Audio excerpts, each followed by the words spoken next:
All right, coaches, this is a very quick summary of what we covered this morning in our First Friday coaches meeting.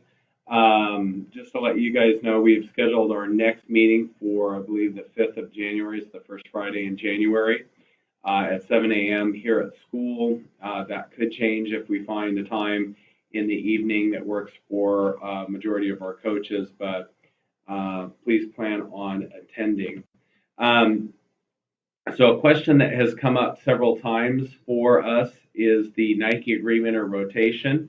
I wanted to let you know that I put a link to what I was given by Mike Shanahan um, for the Nike rotation, and so you can take a look at that.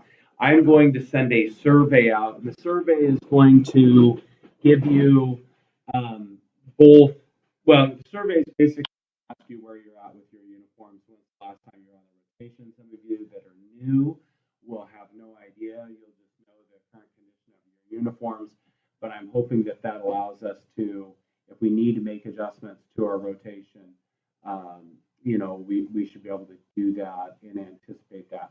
Coaches that are looking to order uniforms, if you are a fall sport, you probably need to look hard at doing that by February of this year.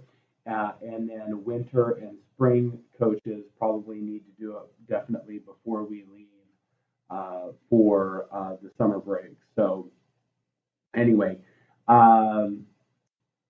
expectations for coaching gear, with the Nike deal, coaches should all be head to toe in Nike.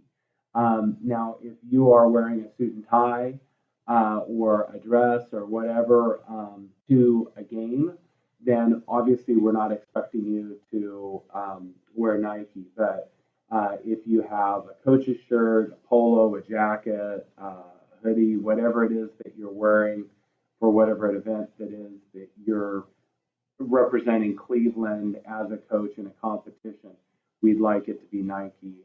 And at the very least, it should not be a competing brand. So if it's a generic, just plain Hanes, T-shirt that you guys wore for a theme night or something like that, it's probably not an egregious violation of our agreement. But for the most part, coaches should have, coaching shirts that are Nike shirts. So come talk to me if you want to know about that. If you are not doing Spirit Packs, I'd highly recommend that through BSN or another vendor dealer that you set up some sort of online store for your team at the beginning of the season and your parents. What's awesome about it is that you don't have to take any money. The money goes straight to BSN or whatever group that you want to go with. And then that, depending on what you arrange, they'll either send it to you and you just divvy it up, or it gets shipped back to the people directly. So that's something that you need to work out with. That is something that you do with Michael Ngoko from BSN, or there are other people that you can go through too. You just may have limited access to Nike branded gear. So it just depends on what you want to do. One thing that I would like to urge all of you to do with Spirit Packs is that any t-shirt, sweatshirt, anything like that that you do, make sure that you tack money onto it. So if it is a $15 shirt, I might add a few dollars up to $5 per item that will be used as an equity fund. And again, the vendors or dealers that you're working with should be able to give you an accounting of how many shirts that you sold. Then you can multiply that by 5, and that's how much money that you have in credit to be able to take care of your lower SES kids.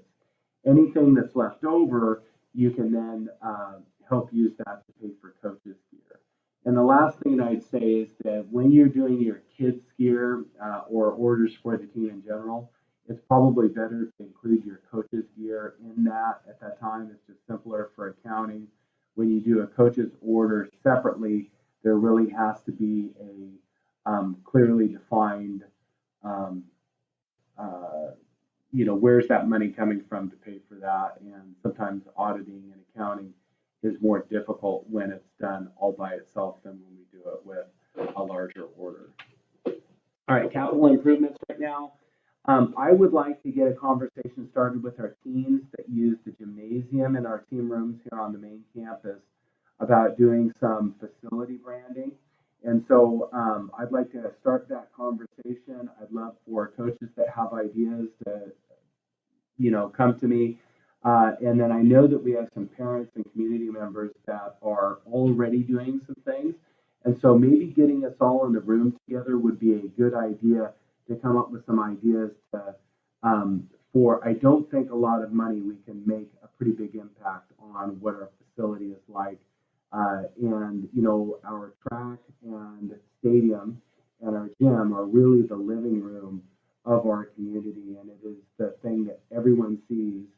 And to be honest with you, it's a large percentage of the impression that people have about our school. Certainly, people that don't have kids that go here, this is what they're going to think about it. So if we can improve that, I think it's a good thing for us, especially with retaining neighborhood kids instead of them transferring to either private schools or other public schools. So in the same vein, we're working on some improvements out at the stadium and track, and this is kind of an update. We have a meeting with Paul Cook and Dan Hoff and some community and school personnel to discuss kind of a 30,000-foot view of the track and stadium and hitting facility and all of those different things and how they go together, what kind of a budget are we looking at, for pie in the sky, and then, if we were to divvy that up into phases or stages, what that would look like. So you guys will definitely hear about that at our January meeting, but please keep providing us with some feedback on that. I had a great suggestion about when we do have new turf being installed this summer, and they're going to be doing improving the drainage on the track. And so when they are doing the work on the track, perhaps installing footings for temporary nets and things like that for the lacrosse program that could also be used to help with crowd control during our large events in the fall. Those are things that were suggestions that great ideas. And so it's on my list of things to talk about, and hopefully we'll get some movement on that. All right, spring coaches, just a reminder, you should be hiring all of your coaches at this point. They need to go and do all of the OSAA certs. There are Portland Public School certs, which are really the ones that take forever. So if they are not district employees or people that have already coached, they've got probably a good 5 hours of online certifications that they're going to have to go through in the next month or so. So if the sooner you can get them on that, the better. Equipment review, make sure that you know what you need, any equipment needs that you have. Please get those to me ASAP. You should have reviewed your budget, what money you have, what your fundraising goals are, those sorts of things. And then now's a good time to really review, where you think your program is, what your process goals are, what your outcome-based goals are, and what your action plan to attain those would be. All right, Family Ideas, our online registration, it will be up and running for spring sports, and we're going to do a big campaign to make sure everyone is aware of that. We're going to be sending links. We're going to be sending out letters. We're going to be doing a bunch of different stuff. I know that that's going to be an adjustment for the spring sports athletes and coaches, but it's going to make your life way simpler. And we're going to have way fewer kids sneak through. Right now we have kids with blue cards that they're kind of putting a squiggly line where the athletic department normally fills it out and trying to buffalo coaches into thinking that they're cleared. Fortunately, we have contingencies, our redundancies, I would say, that allow us to catch those kids. But I think it's really important to have digital options here, saves us on paper, and then also central clearinghouse that is very transparent. So you can look up the kids that are cleared online, as well as John and myself or anyone else that would be would be appropriate to be able to check those. All right, email messaging.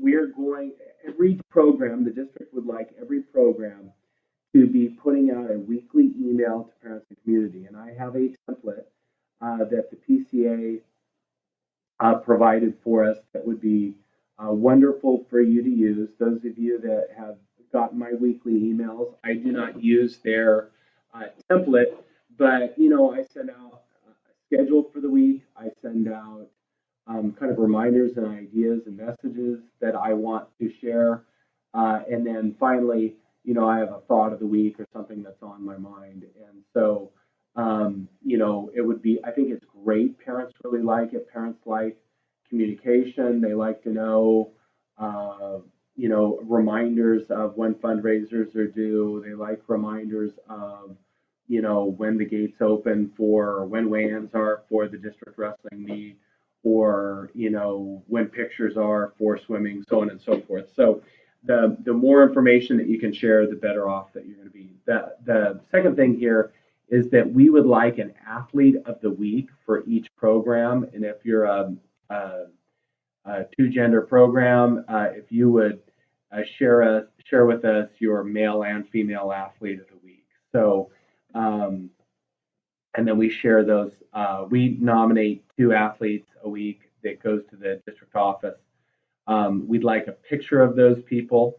And so if you guys could get that to me, that would really help our job. And we're putting those on our website as well. So kind of a neat thing for the kids and hopefully for your program. All right, something that we're looking at starting in the new year is an athletic leadership council. And so what I'm hoping for is for you to send to me either your team captains or your unity council. Team captains would be, 2 to 4, 2 to 4 kids that are going to be your captains next year or this year.